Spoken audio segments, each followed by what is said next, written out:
মানিক আমার, ফিরে আয়, ফিরে আয় আমার কোলে, ফিরে আয় একটি বাড়ির জন্য আমার কোলে ফিরে আয়। কেন পাগলের মতো প্রলাপ বকছো? কাকে ডাকছো খোকা খোকা বলে? যে পাখি খাঁচা ছেড়ে একবার উড়ে যায় সে তো আর ফিরে আসে না, আর ফিরে আসে না, আর ফিরে আসে না। উড়ে গেল পাখি,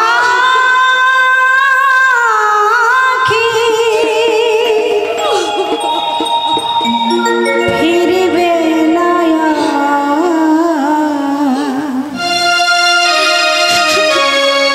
এমনি করে মায়ার খেলা, আসা যাওয়া হবে এমনি করে মায়ার খেলা, আসা যাওয়া হবে উড়ে গেল পাখি,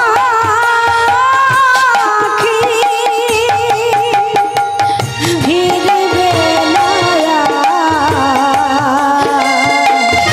এমনি করে মায়ার খেলা, আসা যাওয়া হবে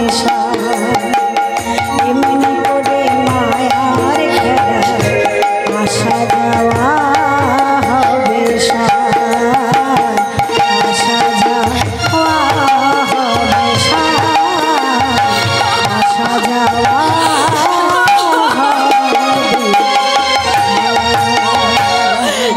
কিন্তু কিন্তু আমার মন বলছে, কিন্তু আমার মন বলছে সে একদিন না একদিন ফিরে আসবে, তার সেই ছোট্ট ছোট্ট হাত দুটি দিয়ে আমার গলা জড়িয়ে ধরে বলবে, মা, মা গো, আমার খিদে পেয়েছে, আমায় কিছু খেতে দাও মা, কিছু খেতে দাও। হে বিপদ বন্ধু মধুসূদন, হে দিনদয়াল, তুমি কি শুনতে পাচ্ছ না? শুনতে পাচ্ছ না এই অভাগিনী মায়ের বুক ফাটা কান্না, সন্তান হারানো মায়ের কান্না? শুনতে পাচ্ছ না কি তার হাহাকার?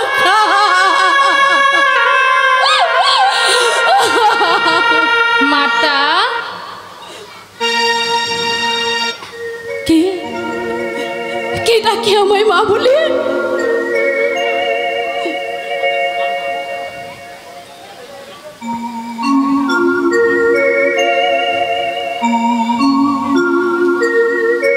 আমাদের প্রণাম গ্রহণ করুন মাতা।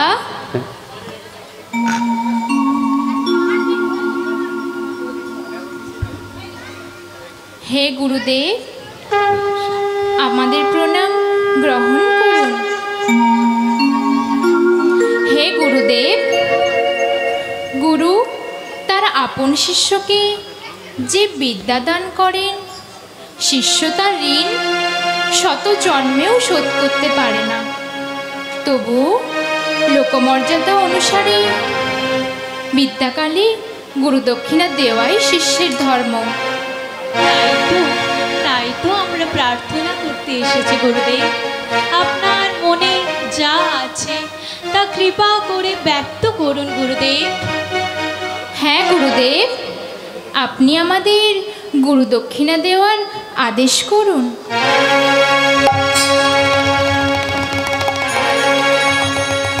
আমরা প্রতিশ্রুতি দিচ্ছি, সেই আদেশ আমরা অবশ্যই পূরণ করব।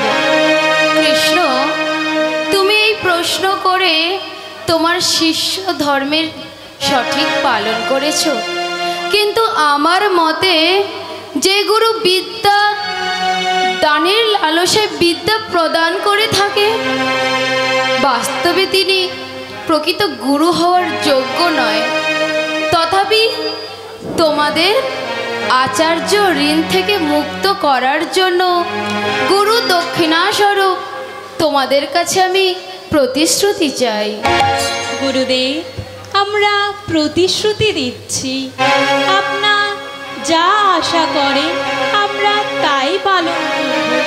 হে গুরুমাতা, কৃপা করে আপনার মনে যদি কিছু আশা থাকে তা আমরা যদি পূরণ করতে পারি তাহলে আমরা নিজেদের সৌভাগ্যবান বলে মনে করব। তোমরা তোমরা আমার আশা পূর্ণ করতে পারো না, সেই জন্য আমাকে প্রশ্ন করো না। না মাতা, এমন কোনো ইচ্ছে নেই যা আমরা পূরণ করতে পারবো না। আমরা প্রতিশ্রুতি দিচ্ছি, যদি আমাদের প্রাণ দেওয়ার হয় প্রাণ দিয়ে আপনাদের সেই ইচ্ছে আমরা পূরণ করব মা। হ্যাঁ হ্যাঁ গুরুমাতা, আপনি কৃপা করে তা ব্যক্ত করুন। হ্যাঁ গুরুমাতা, বলুন কি ইচ্ছে আপনার? আমার ইচ্ছে আমাদের মধুমঙ্গলকে ফিরিয়ে দাও, ফিরিয়ে দাও আমার মধুকে আমার কোলে। আপনাদের পুত্র কোথায়, কিভাবে হারা হলো? আজ থেকে অনেক দিন আগে সেই প্রভাস ক্ষেত্রে সমুদ্র তাকে গ্রাস করেছে।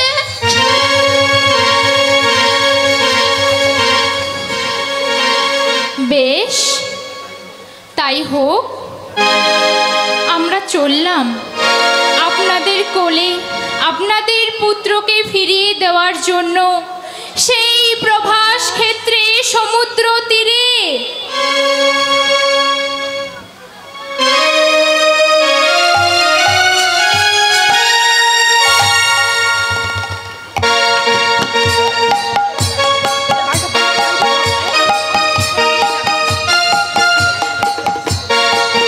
হরে কৃষ্ণ।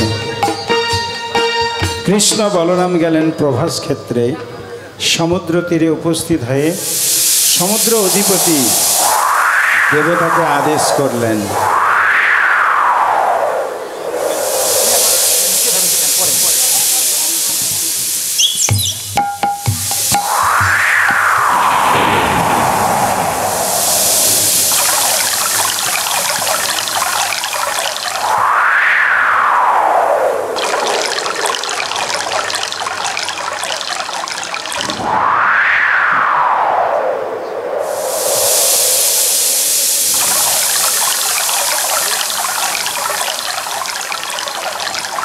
সমুদ্র অধিপতি দেবতা, আপনি প্রকট হন।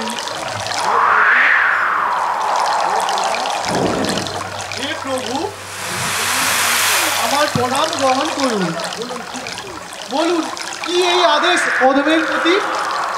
কিছুকাল পূর্বে তোমার এই তরঙ্গে আমাদের গুরুপুত্রকে গ্রাস করেছে, তাকে ফিরিয়ে দাও আমাদের হাতে। প্রভু, আমি গ্রাস করিনি, ওই পঞ্চজন অসুরটি ওকে ধরে নিয়ে যায়। শঙ্খরূপ ধারণ করে সেই ভয়ঙ্কর অসুরটি এই গভীর সমুদ্রে বাস করে। তাই আমার মনে হয় ওই বালকটি নিশ্চয়ই তারই উদরে রয়েছে। ঠিক আছে, আপনি এখন আসতে পারেন। আমরা এখনই করব সেই অসুরের নিধন। আমার প্রণাম গ্রহণ করুন।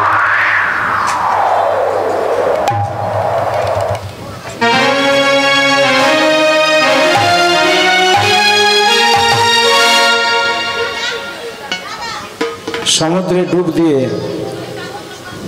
কৃষ্ণ অসুরটিকে তুলবে চুলের মুঠি ধরে।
তোর গুরুপুত্রকে আমি খেয়েছি, এবার তুই আমি আমার গুরুপুত্রকে খেয়েছিস? হ্যাঁ,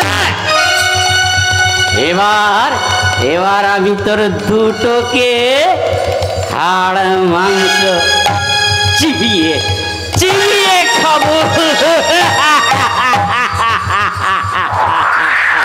ওরে দুষ্ট অসুর, তোর মতো দুষ্টদের দমন করাই আমার কাজ।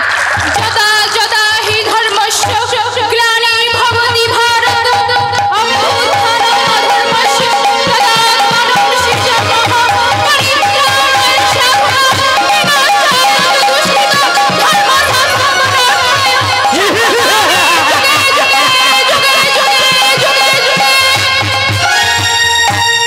তবে আয় দেখি কে কাকে পাঠাতে পারে।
যাওয়া যাক।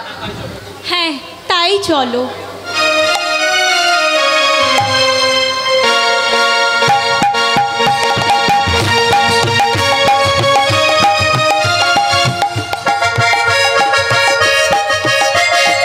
কৃষ্ণ বলরামের চরণের আঘাতে কেঁপে উঠল যমরাজের রাজধানী।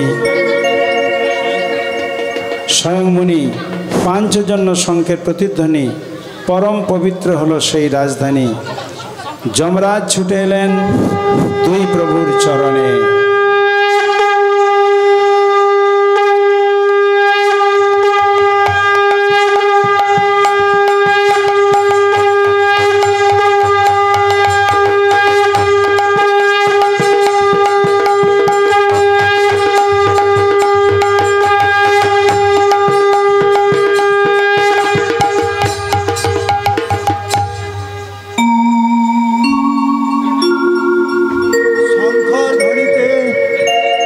যমরাজের রাজধানী স্বয়ংমণি আজ পরম পবিত্র।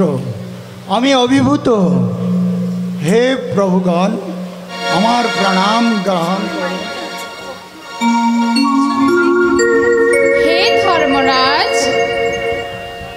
হে মহাত্মা, তোমার কর্মনিষ্ঠায় আমি সন্তুষ্ট হয়েছি। এখন ফিরিয়ে দাও আমাদের গুরুপুত্রকে। হে ভগবান, আমায় আজ্ঞা করলে আমি এখনই তার জীব আত্মাকে ফিরিয়ে দিতে পারি, কিন্তু পার্থিব দেহ তো আমি ফিরিয়ে দিতে পারি না। তবে তাহাই ফিরিয়ে দাও। যথা আজ্ঞা প্রভু।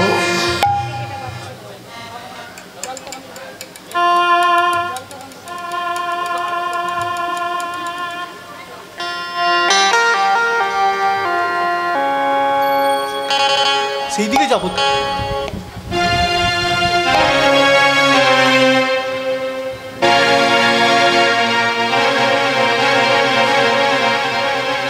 ঠিক আছে, আপনি এখন আসতে পারেন।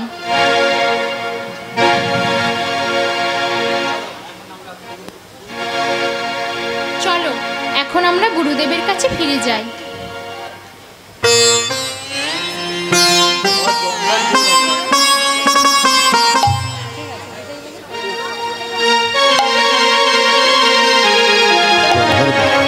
যমলোক থেকে গুরুপুত্রকে নিয়ে কৃষ্ণ ফিরে এলেন গুরুগৃহে। কই কই কই কৃষ্ণ তো এখনো